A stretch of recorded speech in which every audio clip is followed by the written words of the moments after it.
여러분, 드디어 빌립보서 오늘 마지막으로 끝을 내려고 합니다. 제가 조사를 해보니까, 지금까지 설교한 걸 보니까 25번을 제가 설교했습니다. 제 개인적으로 참 성경 한 권을 이렇게 여러분들과 설교하면서 뗐다는 것에 너무나 감사하고요.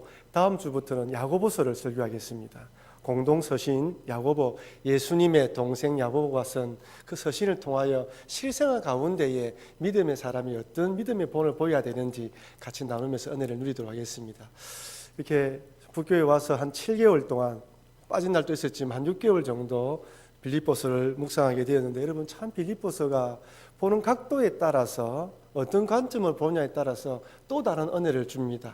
제가 이번에는 교회론적인 관점, 다양한 방면을 보았지만 또 때가 되면 한편 기쁨의 관점에서 또 다시 한번 본문을 재조명하여 여러분을 한번 나눠보도록 하겠습니다. 좀 시간이 흘려야 됩니다. 한번 따라합시다. 성도의 축복, 자족하는 삶. 저는 개인적으로 이 땅을 살아갈 때 성도가 누릴 수 있는 최고의 복은 자족하는 삶이라고 믿습니다. 왜냐하면 내 안에 성령님이 계시지 않으면 성도는 결코 자족할 수가 없어요. 내 마음에 어떤 상황이 있다 하더라도 감사하는 마음이 있다. 죽을 것 같은 상황, 환경 속에서도 감사하는 마음이 있다는 것은 성령님이 나를 강하게 역사한다는 증거거든요. 그렇기 때문에 자족하는 삶을 살고 있다는 것은 성령이 내 안에 있다는 것이고, 성령님이 나와 동행한다는 것은 그 성도는 믿음 안에서 주님이 그 안에 있고 그 주님 안에 살고 있는 성도의 축복된 삶을 살고 있는 것입니다. 그럼 여러분, 우리 성도는 환경과 상황에 따라서 일희일비한 사람들이 아닙니다. 때로는 힘들고 어려운 일 만날 때도 있지만 그 가운데에서 주님을 바라보며 자족하는 것이 우리 성도의 바른 자세입니다. 사도 바울이 오늘 본문 전체를 요약해보면 어쨌든 빌립보 교회에서 보내준 선교 헌금을 받고 기뻤어요. 기뻤다고 표현하면서 하는 말이, 나는 일체의 비결을 배웠다. 어떠한 상황 가운데서도 주님으로 만족하는 삶을 살고 있다라고 이야기하면서 너희들도 배우라는 것입니다. 그리고 보내준 그 선교 헌금을 통하여 기쁨을 누릴 뿐 아니라 하나님께서도 너희들에게 복을 주기 원한다라는 내용이 오늘 본문의 내용입니다. 이런 관점에서 말씀을 오늘 나누도록 하겠습니다. 여러분, 그렇지 않습니까? 눈에서 멀면 마음도 멀어진다는 말이 있죠. 아무리 친하고 참 죽고 못 사는 사이랄지라도 이사를 가거나 저 멀리 다른 나라로 가게 되면 처음에는 자주 연락도 하고 관심도 가지지만 1년, 2년, 한 5년 지나면 점점점 끊어지는 게 사람 관계인 것 같아요. 우리 장로님이나 우리 집사님 또래 나이 되신 우리 어르신들은 군대에 그때 3년, 4년까지 복무하시지 않았습니까? 그때 인터넷이 있었습니까? 핸드폰이 있었습니까? 혹시 군에 가기 전에 마침 사랑하는 여인을 만나서 군에 가게 되면 참 마음이 아프지만 어쩌겠습니까? 군에 갔는데 처음에는 하루가 멀다 하고 연애 편지가 오지만 시간이 흘러가면 흘러갈수록 편지가 뜸해지다가 마지막에는 결별을 구하는 마지막 편지가 오면 그 편지를 부여잡고 울기도 울고, 그 군에 안 가시면 어찌 잘하십니까? 우리 근사님들이 웃으시네. 이민생활도 마찬가지입니다. 제가 오랫동안 임생을 한 건 아니지만 성도들을 바라보니까요, 한 1, 2년 동안 연락이 자주 와요, 한국에서. 저도 마찬가지고. 근데 한 3년, 4년이 지나가면 연락이 뜸해집니다. 뜸해지고 정말 가족이나 친척, 정말 어릴 때 알고 지냈던 친구들, 명절이나 이래 되면 한 번씩 연락 오고 한국 상황을 묻는 거예요. 근데 그렇게 물을 때 이야기할 말이 많이 없어요. 공감대가 없기 때문에 단지 날씨 이야기 많이 합니다. 많이 덥제, 춥제, 그리고 끝이 나는 거예요. 사도 바울은 2차 전도 여행 때 사실은 소아시아 지역으로 전도하러 가기 원했지만은 성령의 강건하심과 환상 가운데 마게도냐 사람이 이리 오라고 손짓하는 환상을 보고 마게도냐로 건너가면서 마게도냐의 첫 성인 빌립보에 도착합니다. 그곳에서 루디아를 만나서 전도하고, 또한 귀신 들린 여종을 고쳐주다가 매를 맞고 감옥에 갇혔는데 그 일로 인하여 간수의 가족들을 구원받게 하는 놀라운 역사가 일어났죠. 바울은 그렇게 그 지역에서 빌립보에서 복음을 전하고 난 뒤 그곳에서 계속 지낸 것이 아니라 그 지에서 벗어나서 데살로니가, 베레아, 아데누를 거쳐서 고린도까지 이동하게 됩니다. 오늘 본문에 보면 바울이 빌립보를 떠나서 데살로니가 있을 때 성도들이 선교 헌금을 한번 보내왔다고 이야기를 하죠. 그런데 그 이후로 바울에게 선교 헌금을 보내지 않았어요. 중단되었던 것이죠. 그랬는데 그 당시만 보십시오. 그 당시는 통신이나 교통이 발달되지 않았기 때문에 한 번 헤어지면 언제 다시 만나자라고 기약을 할 수가 없습니다. 그러니까 한 번의 헤어짐이 영원한 헤어짐으로 끝을 맺을 수가 있는 것이죠. 그런데 이렇게 바울이 빌립보를 거쳐서 쭉 내려오다가 고린도, 그리고 다시 안디옥으로 갔다가 3차 선교 여행을 마치고 다시 안디옥으로 거쳐서 예루살렘 올라갔다가 유대인들에 의해서 로마로 가게 되어서 지금 로마 감옥에 갇혀 있습니다. 빌립보 교회를 개척한 지 한 10여 년의 세월이 흐른 것이죠.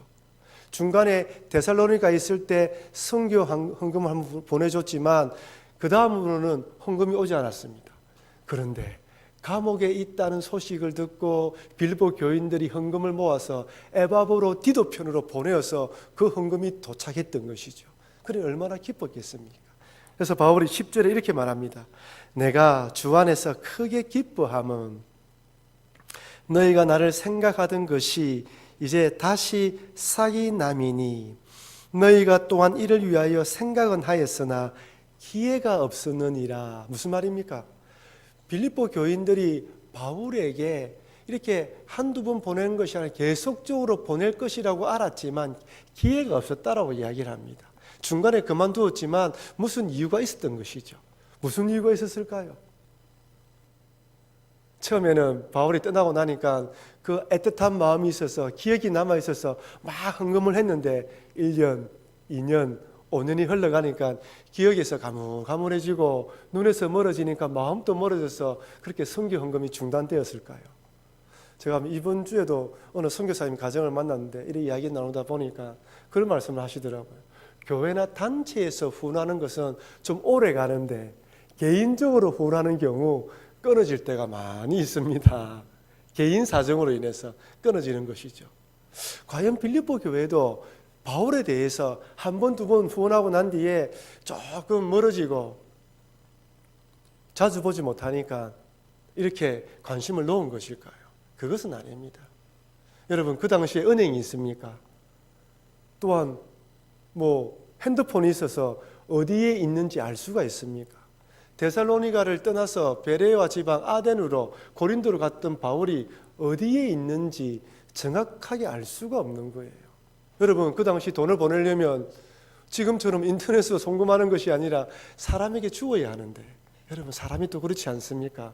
견물생심이라고 혹이나 참 이 돈 때문에 혹이나 안타까운 일이 생기면 안 되기 때문에 믿을 만한 사람을 통해서 보내야 되는 거예요.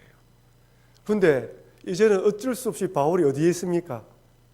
감옥에 있습니다. 그러니까 옮겨 다니지 않으니까 바로 그동안 보이지 못했던 선교 헌금을 사도 바울에게 보내주었던 것이죠. 그럼 얼마나 기뻤겠습니까?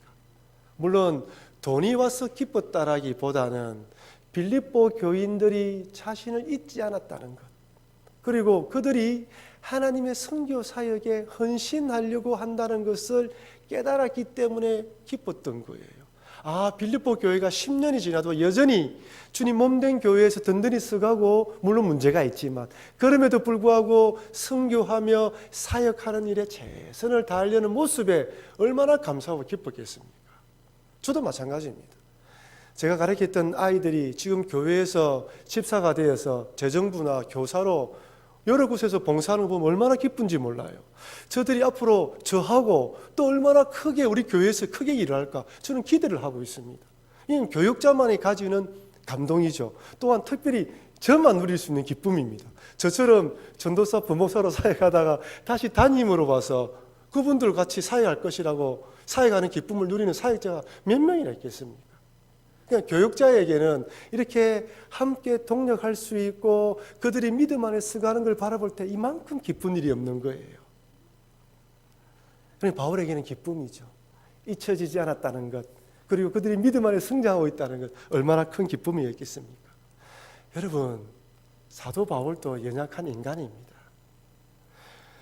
사도행전과 서신서에 기록된 내용을 보면 그 바울의 열정은 따라갈 수가 없습니다. 야, 어떻게 저럴 수가 있을까? 저는 사도행전을 꼼꼼히 읽고 묵상하면서 루스드라에서 사도 바울이 돌에 맞아 거의 죽을 뻔했거든요. 다시 일어나서 루스드라로 다시 들어가요. 와, 제가 깜짝 놀랐어요. 저는 도망갔을 겁니다. 더베나 루스드라에서 더베에서 조금만 내려오면 다소예요. 자기 고향으로 도망갔을 것입니다. 바울은 다시 또 루스드로 들어가요. 그 안에 자기가 복음을 전한 사람들이 있었거든요. 자기가 죽은 것을 알면 혹이나 믿음의 자리 떠날까 싶어서 그 매맞은 몸, 피 터진 얼굴을 몰골로 하고 다시 들어갑니다. 따라갈 수가 없어요. 그러나 그도 인간이었기 때문에 때로는 두려워하기도 하고 힘들어하기도 하고 인간적인 생각과 하나님 뜻 안에서 갈등하며 긴 시간을 보내기도 했습니다. 사도행전 18장에 보면 바울이 고린도에 도착해 복음을 전합니다. 빌립보에서 데살로니가, 베레아, 아덴, 고린도 넘어가거든요. 근데 고린도로 넘어갈 때에는 함께 동행했던 디모데나 누가를 아덴이나 다른 지역에 두고 혼자 혀를 당신으로 고린도로 넘어가요. 거기서 복음을 전하게 되었습니다.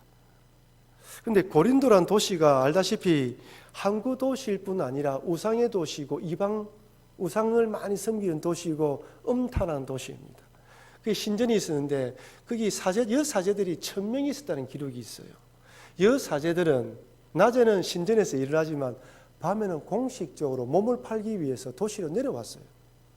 이 사제들 사이에 경쟁이 붙었는데 그날 밤에 몸을 많이 팔아서 많은 돈을 신에게 바치면 더 인정받는다라는 경쟁심이 있었다고 합니다. 그래서 온 도시가 음란함에 가득한 것이죠. 잘 알다시피 고린도라는 이런 말을 하면 그 당시에는 음란한 도시, 음란한 뜻이 고린도라는 말로 포함되어 있다고 할 정도였다고 하지 않습니까? 그런 도시에 하나님 믿는 사람이 있을 것이라 누가 생각을 했겠습니까? 그런 도시에도 예수님 믿을 사람이 있을 것이라 생각했습니까? 그런데 그 도시에도 예수님 믿는 사람이 있었어요. 사도행전 18장에 보면 많은 사람들이 예수님을 믿었다라고 기록되어 있습니다. 그런데 유대인들의 반대도 만만치 않았어요. 핍박도 만만치 않았습니다. 얼마나 핍박하고 힘이 들었으면 바울도 마음속에 자 이제 그만하자. 여기서 이만하면 됐다라고 생각을 했나 봐요. 사람이 잘하다가도 한 번씩 이렇게 힘이 빠지는 생각이 들고 낙심이 빠질 때가 있지 않습니까? 아마 바울이 그때가 그랬나 봐요. 근데 밤에 주님이 나타나십니다. 그리고 이렇게 말씀하셔요. 사도행전 18장 9절에 10절 말씀 우리 같이 한번 읽어볼까요? 밤에 주께서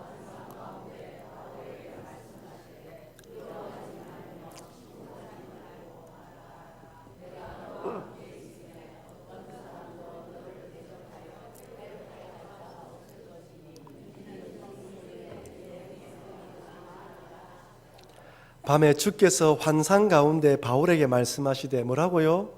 두려워하지 말며 침묵하지 말고 말하라. 내가 너와 함께 있음에 어떤 사람도 너를 대적하여 해롭게 할 자가 없을 것이니 이는 이 성중에 내 백성이 많음이라 하시더라. 주님이 뜬구름없이 찾아나서 바울에게 두려워 말하고 야했겠습니까? 두려웠던 것이죠. 너무 핍박하고 괴롭히니까 말을 하고 싶지 않았던 거예요. 막 여기서 입 다물고 다른 도시로 가야 되겠다라고 생각했나 봐요. 근데 주님의 뜻은 그건 아니에요. 왜? 아직도 이 성에 구원받아야 할 사람이 있기 때문에 바울이 말을 해야 되는 거예요. 위대한 사도도 때로는 두려워합니다. 힘들어합니다. 이뿐만이 아니에요. 디모데후서 4장에 보면 이 디모데후서는 바울이 마지막 선 서신이지 않습니까? 디모데에게 죽음을 얼마 앞두지 않은 죽음을 직감한 바울이 디모데에게 보낸 편지가 이 디모데후서란 말이에요. 디모데에게 마지막 편지를 쓰면서 끝부분에 자신의 겉옷을 가지고 오라고 당부합니다. 디모데후서 4장 13절입니다. 내가 올 때에 내가 드로아 가보의 집에 둔 겉옷을 가지고 오고 또 책은 특별히 가죽 종이에 쓴 것을 가져오라. 제가 이 구절을 묵상하면서 참 추운 겨울날 로마의 감옥에 갇혀 있는 바울의 모습을 한번 생각해 보았습니다. 습하고 참 뼛속같이 깊이 스며드는 그 한기를 느끼면서 그 겉옷을 가져오기를 원하는 노 사도의 그 모습, 그 모습을 묵상하면서 저도 모르게 바울의 손을 잡아주고 싶더라고요. 얼마나 추웠을까.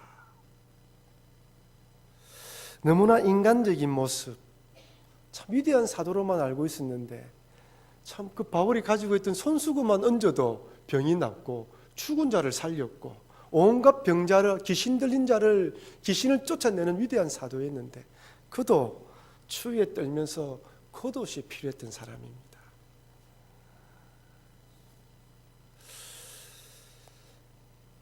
어찌 보면 사도 바울이 이처럼 성도들의 사랑과 인간적인 면이 있었던 것처럼 우리 여러분들 다 마찬가지인 것 같습니다. 우리들이 이 땅에 살아가면서 참 다 똑같이 우리 평범한 사람이고 연약한 사람이 틀림이 없습니다. 우리가 인간이고 또 살아가면서 교회에서는 이런저런 뭐 장로님이다, 장례집사님이다, 근사님이다, 교사다, 목장 리더다, 뭐 찬양대다, 뭘 맡고 있고 또한 직장에서는 뭐 사장님이다, 뭐 대리다, 전무다, 뭐는 직책을 맡고 있고 가정에서는 아버지다, 어머니다 이런 걸 맡고 있지만 개인적으로 우리 스스로를 바라볼 때 때로는 이런저런 일로 상처받기도 하고 힘이 빠지기도 하고 낙심될 때가 있는 것이 우리들입니다. 그런데 이런 연약한 우리들을 한 교회에 불러주신 목적이 무엇일까요? 다 똑같기 때문에 서로가 서로의 손을 잡아주라는 거예요. 니나 내나 똑같고 내가 힘들면 이 사람도 힘들고 전체적으로 나라가 힘들고 경제적으로 힘들면 다 힘든데 서로가 손을 잡고 기도하고 이겨내므로써 같이 달려가라고 한 교회에 보내준 것입니다. 그러니 여러분, 우리 서로가 위로가 필요하다는 사실을 잊지 마시고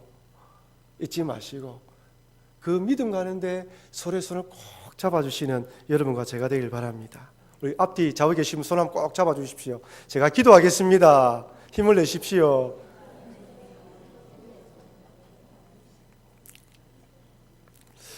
제가 뭐 며칠 전에 뉴질랜드에서 부목사로 같이 사역했던 교역자들 연락이 닿아서 뭐 이야기 나누다가 뭐 그때가 좋았습니다. 뭐 보고 싶습니다. 이런 말 하잖아요. 제가 늘 하는 말이 있었습니다. 때가 되면 다 헤어지는데 지나고 나면 다 그리워진다. 있을 때 잘해라. 똑같습니다, 여러분.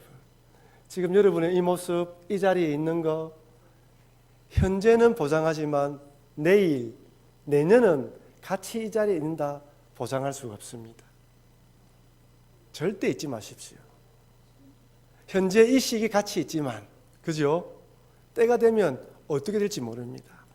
그래서 서로를 바라볼 때 그런 믿음으로 바라보시길 바랍니다.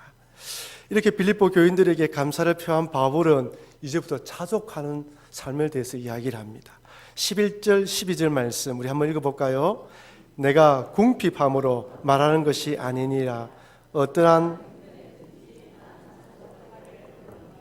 나는 비천에 처할 줄도 알고 풍부에 처할 줄도 알아. 모든 일 곧 배부름과 배고픔과 풍부와 궁핍에도 처할 줄 아는 일체의 비결을 배웠노라. 아멘. 야, 설레죠. 정말 이런 삶을 살고 싶습니다. 그죠? 얼마나 좋습니까? 궁핍함으로 말하는 것이 아니다. 어떠한 형편에든지 나는 자족하기를 배웠다.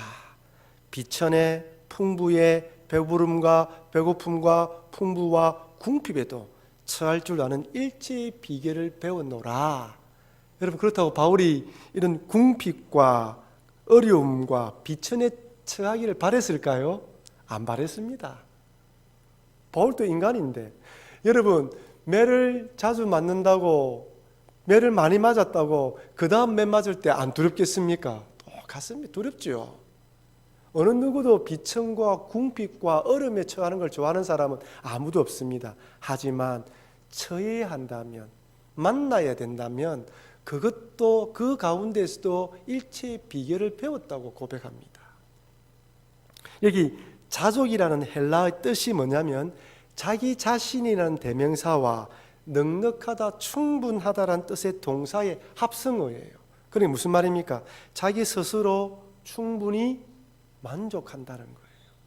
여러분, 여기 중요한 게 자기 스스로예요. 기준이 누구라고요? 자기 스스로입니다. 자기 스스로 주님 안에서 스스로 만족한다는 것입니다. 누구하고 비교하는 게 아니에요. 저 사람과 비교하는 것이 아닙니다. 내가 주어진 상황 가운데서 주님 안에서 만족하는 삶을 살고 있다는 것이죠. 그런데 다시 말씀드리는데 중요한 것은 이 궁핍이나 빈곤한 삶을 가운데, 풍부한 가운데에 배웠다는 이야기를 두 번이나 반복하고 있습니다. 단번에 배웠습니까? 단번에 체득한 것입니까? 시행착오를 겪었겠죠. 그런데 이 11절에 배웠노니라는 헬라어와 12절에 배웠노니라는 헬라어 뜻이 달라요. 한국말로는 배웠노니 되어 있는데 11절에 배웠노니라는 헬라어는 에마돈인데 행동이나 경험을 통해서 배우고 습득하는 것을 의미합니다. 지식적으로 눈으로 배우는 것이 아니라 뭐라고요? 손으로 직접 경험하고 내 것으로 만든 배움을 의미하는 거예요. 여러분, 운전면허증 가지고 계시죠? 장롱 운전면허증 말고요. 저 오래 숨겨둔 거 말고요. 같은 운전면허증을 가지고 있어도 직접 운전하는 운전면허증과 장롱 안에 깊숙이 모셔놓은 그 운전면허증의 차이가 납니다. 여기 사도 바울이 배웠다는 것은 어떤 거란 말입니까? 직접 경험했다는 거예요. 체득했다는 것입니다. 내 것으로 만들었다는 것입니다. 12절에서 일체의 비결을 배웠노라 할 때 이 배웠노라라고 번역된 헬라의 뜻은 비법을 전수시키다, 성스러운 비밀을 가르치다는 말이에요. 어떤 비밀을 받았다는 말입니다. 일체의 비결, 이것을 누구에게 배웠다는 거예요? 이 비법을 바울이 예수님에게 배웠다는 거죠. 그러니까 12절에서는 내가 누구에게 이것을 배웠는지를 밝히는 거예요. 내 지혜로 스스로 터득한 것이 아니라 예수님을 통하여 비법을 전수받았다는 말입니다. 12절에서는. 그리고 11절에서는 그 전수받은 것을 내 삶 가운데에 적용하여 내 것으로 만들었다는 거예요. 왜 이것을 밝히냐면 자족하는 삶은 인간이 스스로 체득할 수 없다는 것입니다. 돌을 닦는다고 체득하는 것이 아니고 오직 예수 그리스도를 구주로 믿은 성도가 성령 안에서 그 안에서 배움을 받고 내가 실천하면서 살아갈 때 체득되어진다는 것입니다. 이해되죠? 이만큼 쉽게 설명했는데 이해 안 되면 안 됩니다. 저는 어렵게 설교하지 못해요. 여러분, 신앙생활은 교회 출석만 하면서 왔다 갔다 하는 게 아니에요. 신앙생활은 하나님의 말씀을 듣고 목사의 설교 말씀을 듣고 내 삶 가운데 적용시키면서 자족하는 삶을 배워가는 것입니다. 하나님의 말씀을 듣고 삶 가운데 적용해 보는 거예요. 할까 말까 고민하다가 결단하고 해보는 것입니다. 그러면서 조금씩 배워가서 어제보다 오늘이, 오늘보다 내일이 성숙하고 발전하고 진보하고 전진하는 신앙으로 달려가는 것이 신앙이에요. 세상 사람도 이야기하지 않습니까? 40 이후는 자기 얼굴을 자기가 책임져야 한다 하죠. 안 그렇습니까? 근데 예수 믿는 사람들도 마찬가지라는 것이죠. 자꾸 예수님으로 닮아가면서 그 성품을 닮아가는 삶. 힘들지만 재밌는 삶이죠. 그런데 사도 바울이 이런 자족하는 삶을 단번에 배웠다고 말하지 않습니다. 배워갔노라고 이야기합니다. 삶 가운데서 조금씩 경험해 갔던 것이죠. 일체의 비결을 사역 현장에서 배워갔습니다. 제가 사도행전을 묵상하면서 사도 바울의 사역 방법을 보면서 몇 가지 깨달은 게 있는데, 그러면서 어떻게 사도 바울이 이 자족하는 삶을 배워갔는지 한 두 가지로 제가 생각을 해봤습니다. 첫째는 대적자들에 대해서 이 대적자들을 대하는 사도 바울의 마음이 자세가 달랐어요. 어떻게 생각하냐면 대적자들을 대할 때마다 하나님의 신호등으로 바라보면서 자족하는 삶을 배워갔습니다. 다시 말씀드리면 바울은 대적자들이 자신의 사역에 반대하고 방해하면 억지로 강제적으로 그들과 부딪히면서 사역하지 않았어요. 물론 바나바와 이 마가가 돌아간 것으로 인해서 2차 선교 여행 때는 바나바와 심히 다투었지만은 이런 유대인 대적자들이 방해하고 박해할 때는 그들과 다투지를 않아요. 때리면 맞고 피하고 이동했습니다. 1차 전도 여행 때 비시디아 안디옥에 복음을 전하자 유대인들이 바울을 핍박합니다. 그때 바울은 이고니온을 옮겨가요. 이고니온에서도 또 유대인들이 핍박하자 이번에는 루스드라로 옮겨갑니다. 어디에서도 이런 유대인들과 충돌하면 무력 충돌을 일으키지 않아요. 마치 여러분 물이 흘러가다가 돌이나 바위에 부딪히면 옆으로 거슬러 가든지 아니면 물이 모아져서 그 바위 위로 틈을 넘어가는 것처럼 바울은 철저하게 길이 열리는 쪽으로 문제가 해결되지는 쪽으로 달려갔습니다. 그래서 바울은 대적자들의 방해를 받을 때마다 대적자들의 방해를 하나님의 신호등으로 받아들인 거예요. 아, 이제 때가 되었구나. 이동해야 되겠다. 사람들이 이동합니다. 두 번째는 바울은 복음을 전할 때마다 고난과 역경을 만나거든요. 이 고난과 역경도 하나님의 뜻이 있다라는 믿음으로 점점 성숙해져 가요. 처음에는 아마 제가 생각에는 그렇습니다. 처음에 유대인들에게 핍박을 받고 박해를 받았을 때는 마음속에 아마 하나님 그래도 믿음으로 살아가려고 하는데 왜 이랬습니까? 라는 마음도 있었을 거예요. 하지만 시간이 지나가면서 그런 박해마저도 하나님 뜻 안에서 사용하시는 성령님의 역사를 볼 수 있는 눈이 생기기 시작했습니다. 그러면서 이 빌립보 교회의 감옥에 갇혔을 때 바울은 그 신앙의 절정을 드러냅니다. 여러분, 귀신 들린 여종을 만나서 고치고 난 뒤에 빌립보 감옥에 갇히게 되지 않습니까? 그때 바울이 찬양하며 기도하죠. 사도행전 16장 24절에서 25절입니다. 우리 같이 한번 읽어볼까요? 그가 이러한 명령을 받아 그들을 깊은 옥에 가두고 그 발을 차고에 든든히 채웠더니 한밤중에 바울과 실라가 기도하고 하나님을 찬송하며 제수들이 듣더라.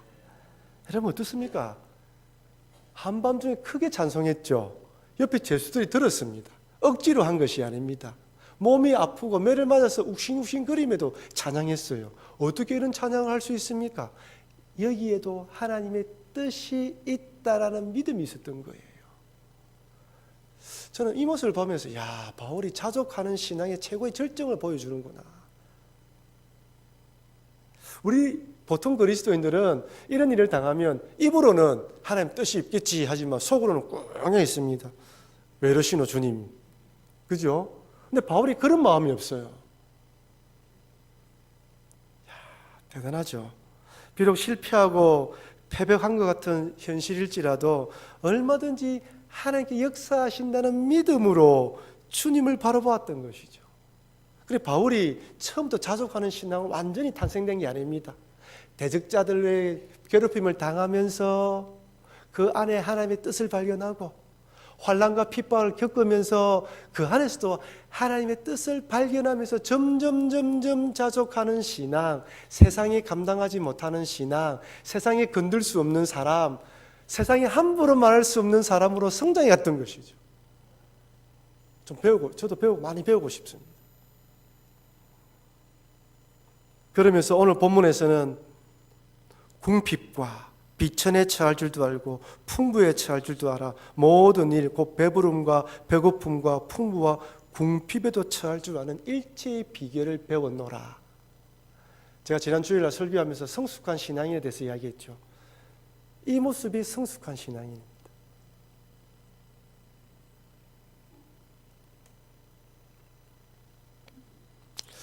살아가다 보면 우리가 바울과 실라처럼 이렇게 매를 맞고 차고에 묶여서 꼼짝달싹하지 못하는 감옥에 갇히는 듯한 일을 만날 때가 있습니다. 개인적으로, 가정적으로, 교회적으로. 분명 귀신 들린 여종을 구원하여 선한 일을 했는데 돌아온 것은 매 맞았다. 기분 나쁜 일이죠. 속이 상하죠. 하지만 그럼에도 불구하고 여기에는 하나님의 뜻이 있다는 믿음이 있고, 평소에 이런 자족하는 신앙의 훈련을 해놓으면 여기에서도 하나님을 찬양하며 기도하며 하나님의 뜻을 발견할 수 있는 믿음의 사람이 될 수 있다는 것입니다. 오늘 예배 참석하신 여러분과 제가 어떠한 상황 가운데서도 이런 믿음으로 살아가시는 여러분과 제가 되길 주의 이름으로 축원합니다. 이것이 믿음이에요. 이렇게 어떠한 상황과 환경 속에서 자족하는 신앙을 배웠다라는 고백하는 바울이 드디어 빌립보서 4장 13절을 고백합니다. 한번 읽어볼까요? 내게 능력 주시는 자 안에서 내가 모든 것을 할 수 있느니라. 여러분, 이 고백은 일체의 비결을 배운 사람이 할 수 있는 고백이에요. 제가 청년 때 한참 믿음이 뜨거울 때, 이 구절을 암송하면서 저는 하나님 믿으면 하나님께서 어떤 초자연적인 능력을 주는 줄 알았습니다. 슈퍼맨처럼 무엇이든지 할 수 있을 것 같았어요.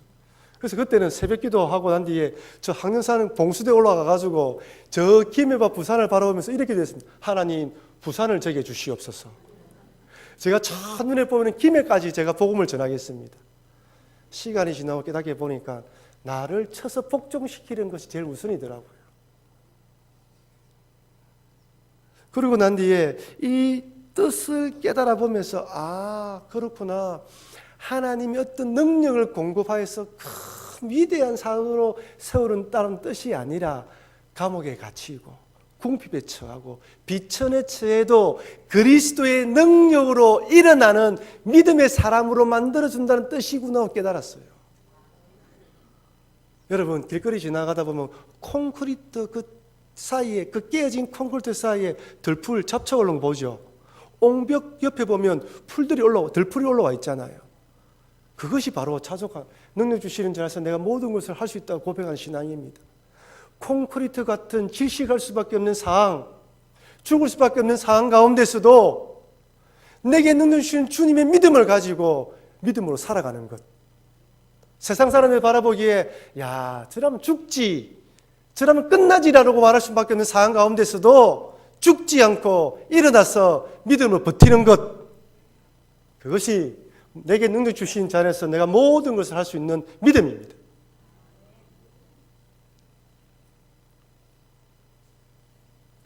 (1736년) 영국에서 미국으로 북미 원주민들에게 전도하러 갔던 이 존 웨슬리가 그 배에서 큰 폭풍을 만난다고 하지 않습니까?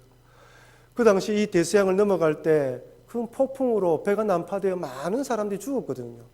그러니 큰 폭풍 후 인간이 감당할 수 없고 참 어떻게 해볼 수 없는 폭풍을 만나면 누구나 두려워하지 않습니까? 모든 사람들이 울고 불부지면서 두려워하고 살려달라고 하고 있는데 어디 찬양 소리가 들리는 거예요. 가보니까 모라비안 교도들이 모여서 찬양 부르고 말씀을 읽고 있더라는 거예요. 존 웨슬리가 깜짝 놀랐습니다. 자기는 북미 이 원주민들에게 복음을 전하러 선교사로 가고 있는데 자기도 죽을 듯이 두려워 떨었거든요. 근데 이분들은 두려워하지 않는 거예요. 다 예배를 마치고 난 뒤에 그들은 피해졌고 넘어지면서도 예배를 드리고 있던데 예배를 드리고 난 뒤에 한 형제에게 물었답니다. 당신은 두렵지 않습니까? 두렵지 않습니다. 오히려 하나님께 감사할 뿐입니다. 죽는 것이 두렵지 않습니까? 하나님 품으로 가는데 무엇이 두렵습니까? 웨슬리가 이 사건을 경험하면서 또 다른 주님에 대한 회심의 경험을 했다고 이야기하지 않습니까? 모라비안 형제들은 폭풍으로 배가 뒤집혀진다 할지라도 내게 능력 주시는 자 안에서 내가 모든 것을 할 수 있다는 바울의 고백을 자신의 고백으로 삼아서 그 삶 가운데 적용시켰던 것입니다. 성도는 그 어떤 상황 속에서도 하나님께서 주시는 능력으로 믿음을 지키고 버티고 인내하면서 그 자리에 서 있는 것이 성도입니다. 사랑하는 성도 여러분, 바울은 위대한 사도였고 참 놀라운 사역자임에 틀림이 없습니다. 하지만 우리가 똑같은 성정을 가진 사람임을 잊지 마십시오. 그도 빌립보 교회의 선교원과 에바브로디도를 통하여 큰 기쁨과 위로를 받았던 것처럼 여러분이나 저나 우리 서로 모두 다 이런 위로가 필요한 사람이랑 잊지 마시고, 목장에서 모일 때, 교회에서 모일 때 서로 잡아주시고 격려하셔서 주님 오실 때까지 함께 달려가시는 여러분과 제가 되길 바랍니다. 아울러 바울은 자족하는 삶을 예수님께로부터 배워 일상의 삶에서 적용하고 체험하고 경험해서 내 것으로 삼아서 자족하는 삶을 살아갔을 뿐 아니라 점점 더 성숙한 자족의 최고의 절정에까지 나아갔음을 알 수가 있습니다. 그럼 여러분, 오늘 바울이 말한 이 자족하는 삶을 나도 배워서 이 자족하는 삶을 내 삶 가운데 실천하고 체득하여서 어떠한 상황 가운데서도 주님으로 자족하여 승리하시는 삶을 살아가시는 여러분과 제가 되길 주의 이름으로 축원합니다.